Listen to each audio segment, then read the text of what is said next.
y un saludo una vez más a todos aquellos que están conectados en este momento para participar de este culto importante donde nuestra vida se demuestra a través de acciones que tenemos sed de Dios, tenemos necesidad de Dios. Dios no está buscando mejores proyectos ni mejores edificios, Dios está buscando mejores personas que busquen su espíritu.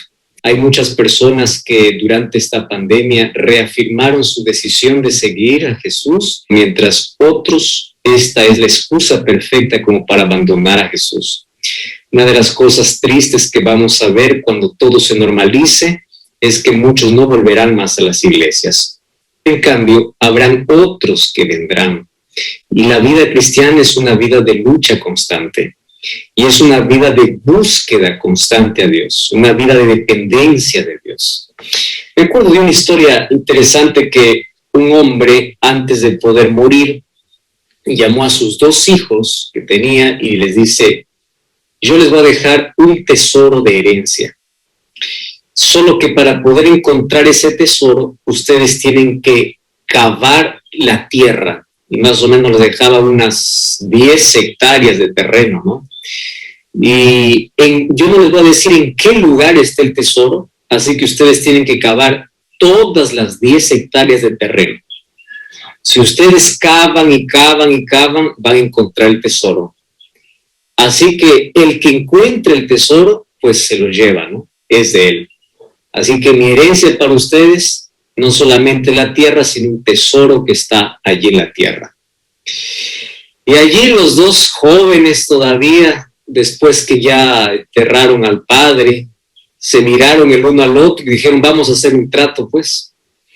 Vamos a comenzar de un canto, tú vas a iniciar de un canto, yo del otro, y nos vamos a encontrar en el centro. Quien tiene suerte encuentra el tesoro.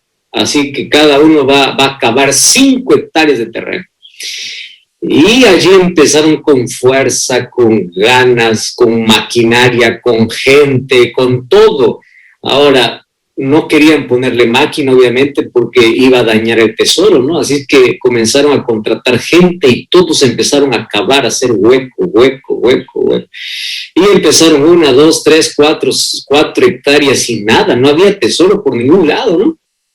Llegaron a las 5 hectáreas y allí los 2 hermanos se encontraron totalmente agotados, totalmente frustrados porque habían cavado tanto y no habían encontrado nada. Así que fueron a casa allí decepcionados porque dijeron: nuestro padre nos ha mentido. ¿Cómo nos va a decir que va a haber un tesoro? Hemos cavado cada rincón de ese terreno y no ha pasado nada. Hemos gastado nuestra energía, nuestra fuerza y todo fue en vano. Pero bueno, ya que está bien cavado, pues vamos a sembrar. Así que ellos comenzaron allí la siembra y ese año de siembra dio como nunca antes. ¿Por qué? Porque habían cavado la tierra con profundidad. Y cuando dio la tierra tanto fruto, se acordaron de las palabras del Padre. Dijeron: es que nuestro Padre nos ha dicho de manera figurada, ¿no? Porque el tesoro no estaba enterrado en sí, el tesoro era que nosotros teníamos que remover la tierra para que pueda producir mejor. Y claro, la producción de ese año fue el mayor tesoro y la mayor herencia. Esta es una historia, más una historia no muy lejana de nuestra realidad como cristianos. Jesús dijo así: escudriñad las Escrituras, porque en ellas encontráis la vida eterna. Y la vida eterna es el mayor tesoro que los seres humanos podemos tener. No existe mayor tesoro que eso. Y para poder tener ese tesoro en la vida, tenemos que hacer 2 cosas. Primero dice escudriñar. Escudriñar tiene varios sinónimos. Es cavar, profundizar, es esforzarse para poder remover y para poder ir hasta la profundidad. Escudriñar no es una lectura superficial.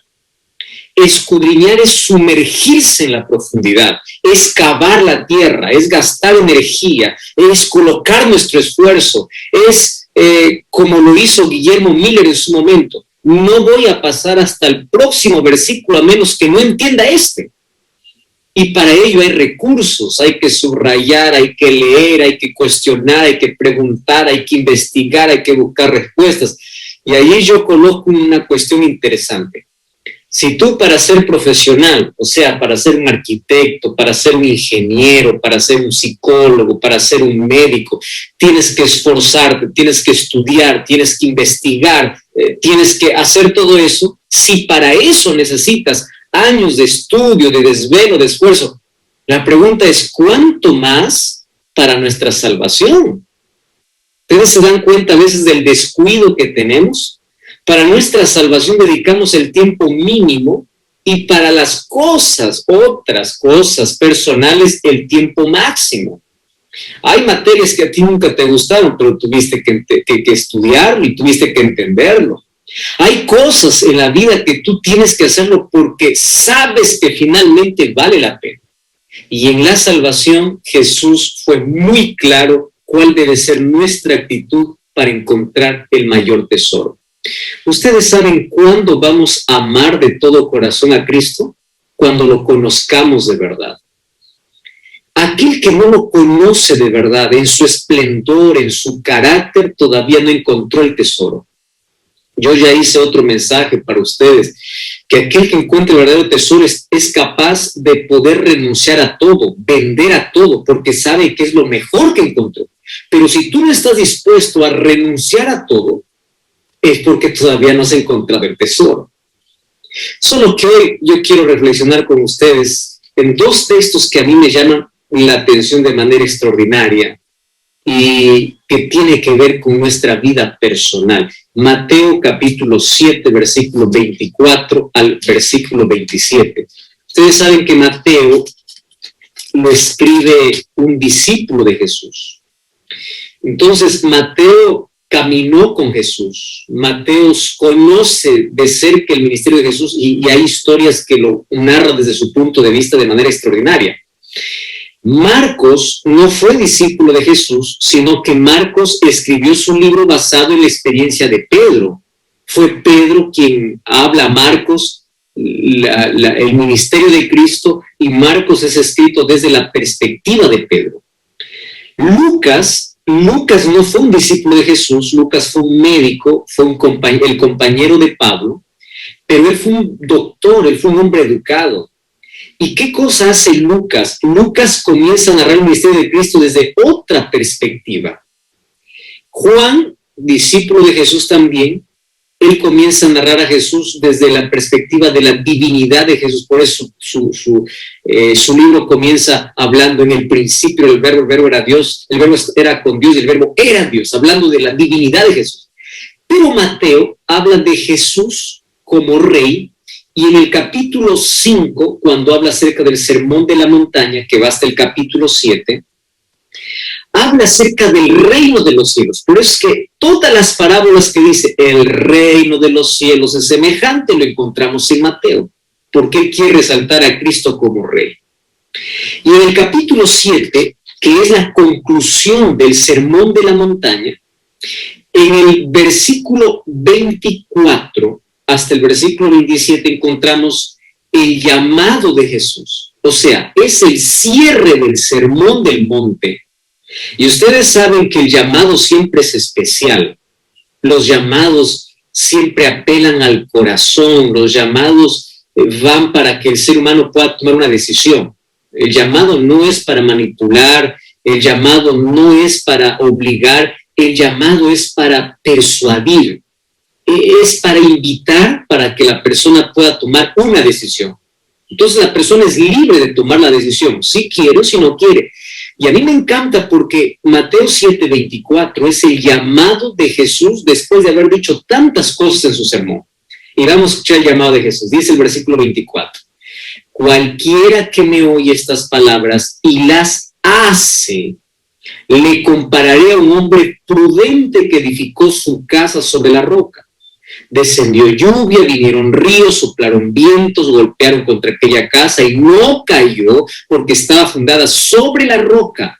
Pero cualquiera que me oye y no las hace, Le compararé a un hombre insensato que edificó su casa sobre la arena. Descendió lluvia, vinieron ríos, soplaron vientos, dieron con ímpetu contra aquella casa y cayó y fue grande su ruina. Y allí Jesús acaba. O sea, la decisión lo tomas tú, dice Jesús. Pero yo te voy a dejar aquí dos opciones. Y estas dos opciones se trata de dos tipos de personas y de dos tipos de cimientos. Y aquí hay cosas que me encanta comparar. Mírenme, los dos oyen la palabra, tanto el prudente, tanto el insensato.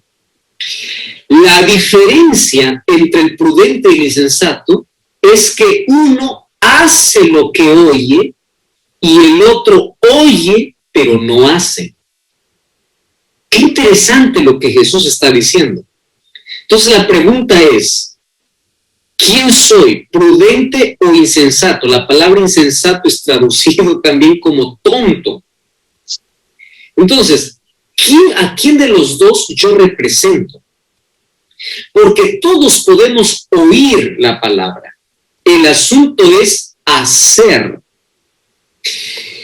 Eso es lo primero. Y lo segundo es sobre qué base estás construyendo. O sobre la roca o sobre la arena. ¿Por qué? Porque si hay algo en común es que ambos van a recibir las mismas tempestades.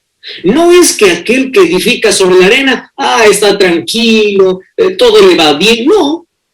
También va a recibir lluvia, ríos, vientos, igual que el insensato. Es decir, los problemas, dice Jesús, van a ser iguales para el insensato y para el prudente, para el fiel y para el infiel, para el que me sirve y para el que no me sirve. O sea, tempestades van a ser iguales.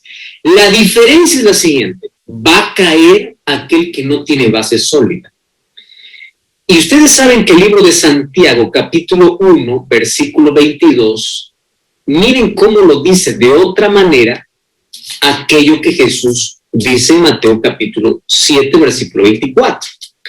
Santiago capítulo 1, versículo 22 dice así: si alguno es oidor de la palabra, pero no hacedor de ella, es semejante al hombre que se considera en un espejo su rostro, se mira, se va y se olvida. Qué impresionante la manera como Santiago nos narra, ¿no? Dice, tomando incluso lo que Jesús había dicho ya en Mateo 7:24. Es decir, el insensato es aquel que oye, pero no hace. Y aquel que oye y no hace es aquel que igual que mira en un espejo. Se mira en un espejo, mira la mancha, mira el problema que tiene en el rostro, mira eso. Entonces deja de mirar, se olvida cómo era y sigue igual, sigue con su vida. Qué ilustración, ¿no? Jesús aquí está ilustrando prudente y insensato. Santiago nos ilustra de él que va a un espejo, se mira y se olvida, aquel que no hace la palabra. Entonces aquí viene el asunto. ¿Cómo yo puedo ser una persona prudente y no un insensato? Entonces aquí yo tengo que tener una base sólida y es la base espiritual. Y aquí voy a hacer un paréntesis, ¿está bien? Los hogares no se construyen con ladrillos. Las casas se construyen con ladrillos. Los hogares se construyen con principios. Voy a repetir esto porque debe calar allí en nuestra mente. Las casas se construyen con ladrillos, pero los hogares se construyen con principios. ¿Cuál es el principio que Jesús aquí coloca? Entonces, veamos cómo el libro de Lucas nos cuenta lo mismo que dijo Jesús, pero lo añade otra cosa. Y aquí está el secreto revelado para ser prudente y para tener una base sólida. ¿Dónde? Vamos a Lucas entonces, ¿está bien? El libro de Lucas, capítulo 6, versículo 46 al versículo 48. Lucas capítulo 6, versículo 46 al versículo 48. Dice así, 6:46.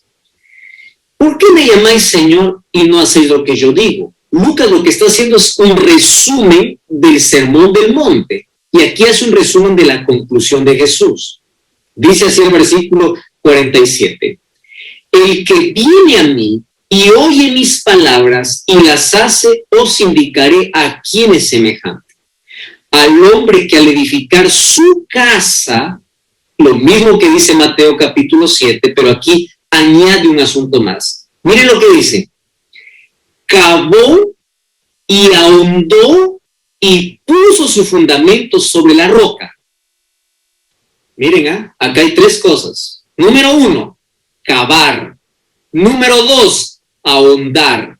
Y número 3, poner el fundamento sobre la roca. Y de ahí se repite lo que dice Mateo. Vino inundación, vinieron ríos, la casa no se pudo mover porque estaba fundada sobre la roca. Versículo 49. Pero el que oyó y no hizo es semejante al hombre que edificó su casa sobre la tierra o sobre la arena, sin fundamento. Aquí está el secreto de todo. ¿Cuál es el secreto? Entonces, tú tienes que primero ver sobre dónde vas a colocar tu vida, tu familia. Y la base, ¿quién es? Cristo. ¿Qué es? Su palabra. Muy bien. ¿Cómo yo soy prudente? ¿Cómo yo paso de ser oidor a hacedor? 3 verbos importantes. Cavar, ahondar, fundamentar. Eso es todo. Eso es el secreto de la vida. ¿Qué cosa es lo que tengo que cavar? Cuando tú vas a la Biblia, tú tienes que ir con un espíritu de poder aprender, no de quedarte en la superficialidad. Porque hay 2 maneras de poder en la Biblia. Uno es como turista y el otro es como explorador. ¿Sabes cuál es la diferencia? Un turista va, toma foto y punto, se acabó, ¿no? Se divierte y allí se acabó. Un explorador va, no se va solo a tomar foto. Un explorador va a estudiar cada retazo de terreno. Ese es un explorador. Va a explorar. Él no se queda en la superficialidad. Y Dios no quiere lectores turistas. Dios quiere lectores exploradores.